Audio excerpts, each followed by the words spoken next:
I think Alex Hormozy spoke about it, and Brandon brought it up in one of our episodes, and I said I agree, but I also disagree.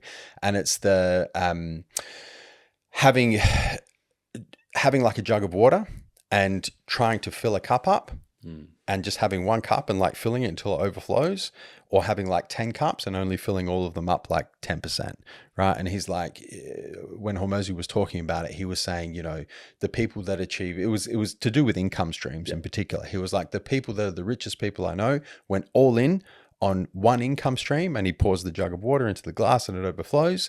And when that glass was overflowing, then they went and focused on the other income streams.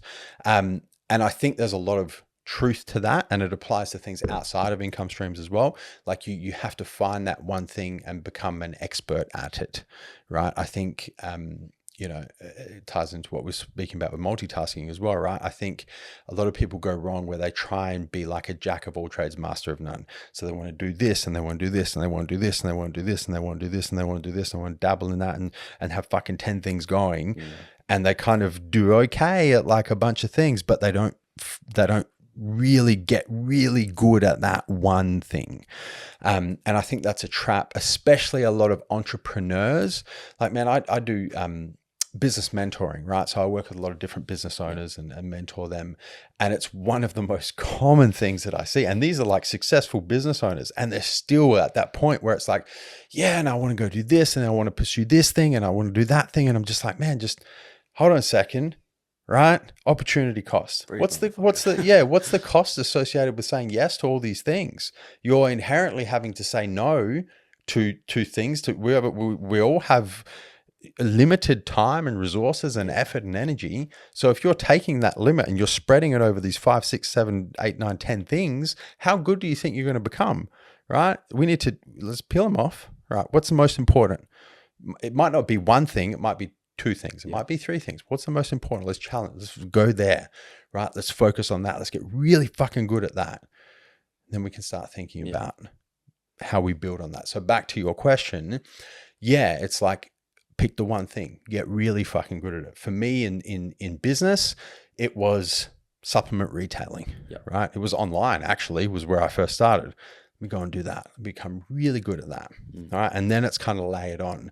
And now, you know, and I think this is a lot where the trap comes from, is like a lot of younger people as well will see someone like me and they're like, oh, fuck, he runs MJ Fitness, previously Massive Joe's. He runs the apparel brand. He's got IFBB Pro League. He MC shows. He mentors people. He's a men's physique pro, does all this shit. And they think that it all happened at the same time. Nah, man, it was one thing at a time. It was like, okay, the first thing in business was I got really good at retailing supplements online. Cool. Then I went and started with bricks and mortar retail stores. Okay, cool. Then I went and started an apparel line. Okay, cool. Then I went and got the opportunity with the IFBB Pro League. So like it's if you look at the journey through the arrow of time, it's literally like it's one thing. It's just I've been doing it for fucking 20 years.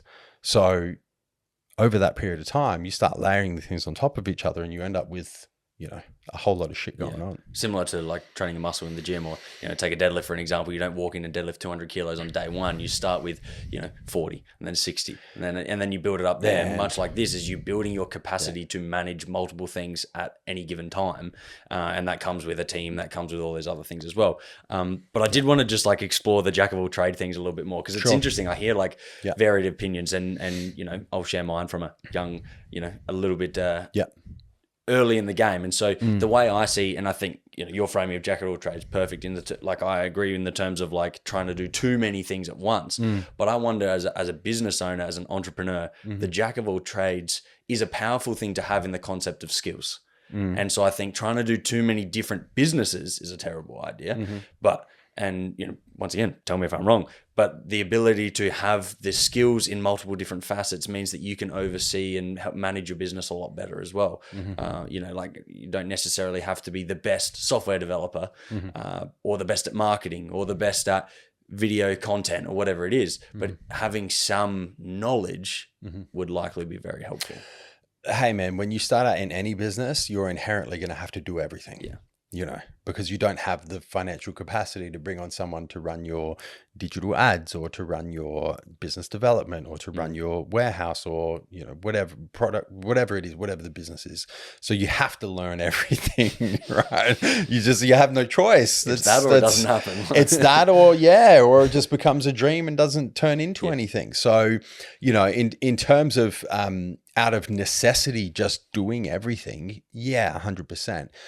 But then you're going to have to pick what you want to become an expert in, because you're not going to be able to develop all of those skills at the required rate to become an expert in all of them at the same time. Right. So that's where it's like, okay, out of necessity, you're going to have to dabble in this and dabble in that. And that's just part of building a business. But at some point you're going to have to go, okay, oh shit, now my business is doing, 10K a month, 100K a month. Oh, now I've got, I need to start hiring people. Yeah. Okay. What do I want to take off my plate? Because that's what hiring people is, right? Yeah.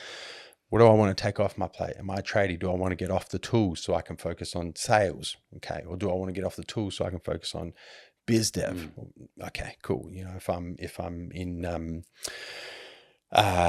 I'm a lawyer, right? I've just started my own law practice. All right. Do I want to get out of admin so that I can focus on growing my, like those sorts of things? You're going to have to decide what you want. It's opportunity cost. Again, you're going to have to decide what you want to say no to, which is going, okay, I've done everything because I've had to, but now I'm going to start peeling these things off so that I can really focus on what I want to become the best at.